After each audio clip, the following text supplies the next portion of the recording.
Fala comigo, estudante. Mateus 20 e o nosso desafio continua. A primeira história, a primeira analogia que nós vemos aqui, nos ensina que a administração de Deus, a forma como que Ele conduz o mundo, que Ele elabora os seus planos, é um tanto quanto complexa e nem sempre muito simples de ser compreendida. Nós vimos aqui Jesus contando um episódio em que um proprietário de uma grande lavoura sai recrutando trabalhadores para poder auxiliá-lo na sua jornada de trabalho.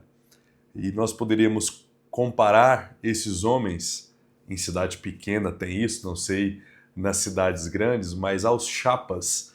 A gente tem aqui pelo menos duas ruas que ficam próximas a casas de produtos agropecuários, como sal, ração, e fica uma roda de homens. Eles chegam lá de manhã e ficam esperando algum tipo de serviço, algum caminhão para descarregar, algum tipo de diária. E essa é a realidade do que nós estamos vendo aqui. Um homem que sai passando de ponto em ponto, vendo quem estava disponível para poder contratar. Ele combina um denário. Um denário era o valor de uma diária naquele tempo. Se formos pensar hoje aqui na nossa região, talvez 120, 150 reais. Esse é o acordo. Só que esse proprietário, esse fazendeiro, pega várias turmas. Primeiro nós temos uma galera que sai de madrugada, o primeiro grupo. Depois disso ele faz um segundo recrutamento às 9, meio-dia, 3 horas da tarde e depois 5 horas da tarde. Esse último grupo trabalhou só 1 hora, porque no diálogo aqui nós vimos que no fim eles foram perseguidos porque trabalhou só 1 hora. Então se começou 5, eles terminaram, a lida por completo terminaria às 18 horas da noite ou da tarde. Nós aprendemos algumas lições aqui, olhando como é que esses homens foram remunerados. A primeira coisa é que não existe muita lógica, nem sempre vai existir lógica nas decisões de Deus. Isso fica bem evidente aqui, porque o normal, o esperado, seria que cada trabalhador recebesse proporcional ao tempo de serviço. Isso provavelmente é o que você faria, isso é o que eu faria se eu estivesse na posição daquele proprietário daquela lavoura. Segunda lição é que não existe mérito em nós. Quando nós falamos da dinâmica da salvação, de como funciona o reino de Deus, não existe mérito. Observe que esses homens foram repreendidos. Os que começaram de madrugada, os que começaram 9, os que começaram meio-dia, aqueles que trabalharam mais do que os últimos, ficaram revoltados. Poxa vida, nós pensávamos que receberíamos muito mais do que esses homens aí, porque a gente trabalhou muito mais. Nós tivemos que aguentar mais o calor do sol, nós nos desgastamos e o Senhor faz isso?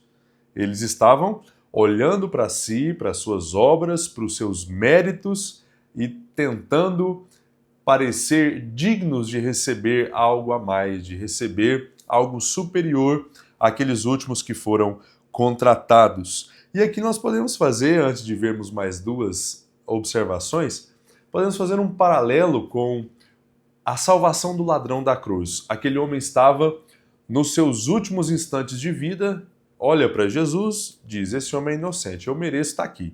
Eu estou aqui por causa dos meus pecados. Ele não. E ele diz, lembra de mim quando você vier no seu reino ou entrar no seu reino.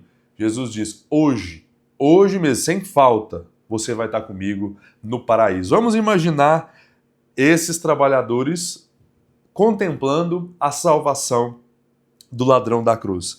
Certamente, esses homens iriam acusar Jesus e o ladrão dizendo, poxa vida, você vai salvar esse homem? Ele não teve tempo para servir. O que ele fez no seu reino? Ele orou para quem? Ele pregou para quem? Ele contribuiu? Ele visitou pessoas? Ele discipulou? O que ele fez? O Senhor vai salvar ele mesmo assim? Ou talvez ele seria acusado de não ter lutado contra o pecado. Não deu tempo, ele chegou naquela cruz pecador, não teve tempo de comprovar a renúncia do seu coração e o Senhor vai salvar esse homem?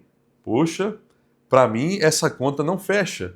É algo semelhante a isso o que está acontecendo aqui quando nós observamos a reação dos primeiros trabalhadores contratados quando viram os últimos recebendo o mesmo valor que eles estavam recebendo. Aplicando a salvação, nós aprendemos essa lição. Não existe mérito algum em nós. Se fosse esses trabalhadores ali diante do ladrão da cruz, eles diriam, você não pode ser salvo. Jamais.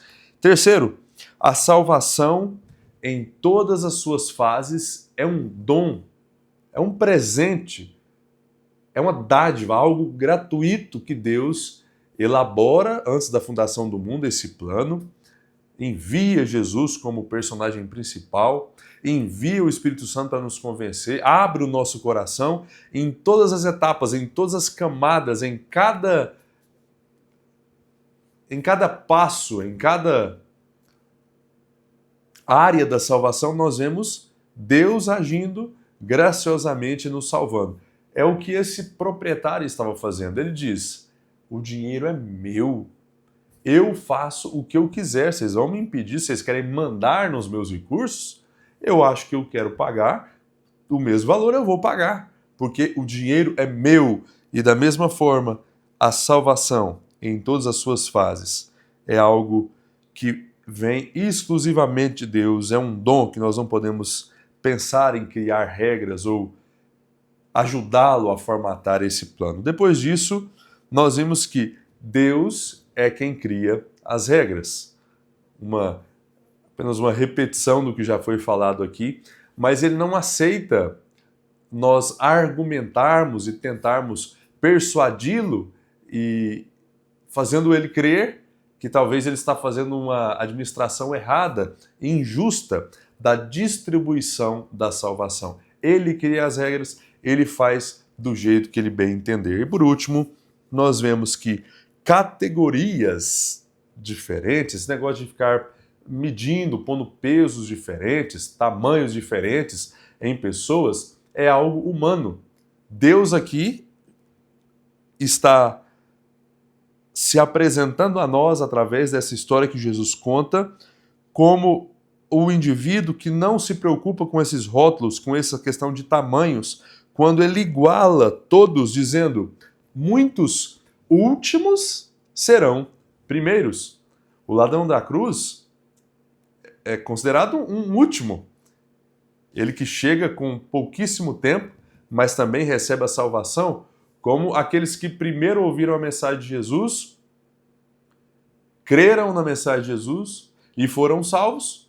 Nesse sentido, quando colocado diante do ladrão da cruz, poderia ser considerado como um primeiro que chega junto com o último. No fim das contas, todos chegam juntos e não existe essa distinção que nós fazemos. Nós criamos essas categorias, essa diferenciação que no plano de salvação de Deus não existe. Aqui nós vemos como funciona um pouco dessa dinâmica da salvação. O reino dos céus, o reino de Deus é assim, onde muitos primeiros serão últimos e muitos últimos serão primeiros. Depois disso, nós temos a revisão do momento onde novamente Jesus prediz a sua morte, o seu sofrimento, a sua ressurreição, preparando o coração dos discípulos. E temos novamente o pedido mal feito, um pedido terrível sobre posições. Jesus está falando sobre isso, sobre essa questão da hierarquia que não existe. Todos somos servos e temos a mesma posição diante de Jesus, diante de Deus. E aparece aqui em cena Tiago e João com esse pedido inusitado. Aqui em Mateus nós vemos que a mãe deles também estava nessa rebelião, nessa solicitação, melhor dizendo, nessa licitação que foi encomendada por eles. Eles chegam juntos, a mãe fala, a mãe faz esse pedido depois de adorar Jesus, mas por mais que ela participa, por mais que ela é uma intermediadora do pedido, isso não anula a responsabilidade dos discípulos. Por quê? Jesus repreendeu, não foi a mãe, ele repreendeu os discípulos. Os outros discípulos não ficaram chateados com a mãe, ficaram com Tiago e João. E aqui nós vemos que eles falaram em conjunto com Jesus, isso representando aqui um pedido terrível, né, de ter uma posição de destaque, de influência maior. Jesus repreende eles severamente. E por último, nós vimos que, no fim das contas, existiam 2 cegos ali na cidade de Jericó, que ambos foram curados por Jesus. Mateus apresenta aqui essa informação ainda mais completa do que nós já vimos. Ele, lembrando que foi testemunha ocular da maioria dos milagres que nós vemos, ele era discípulo de Jesus, enquanto Marcos relatou a sua versão do Evangelho com base no depoimento de pessoas que testemunharam, principalmente com base no apoio de Pedro, enquanto Mateus foi testemunha ocular da maioria dos eventos. Então aqui nós temos a informação completa. 2 cegos sendo curados por Jesus. Que Deus nos ajude na continuidade do nosso desafio.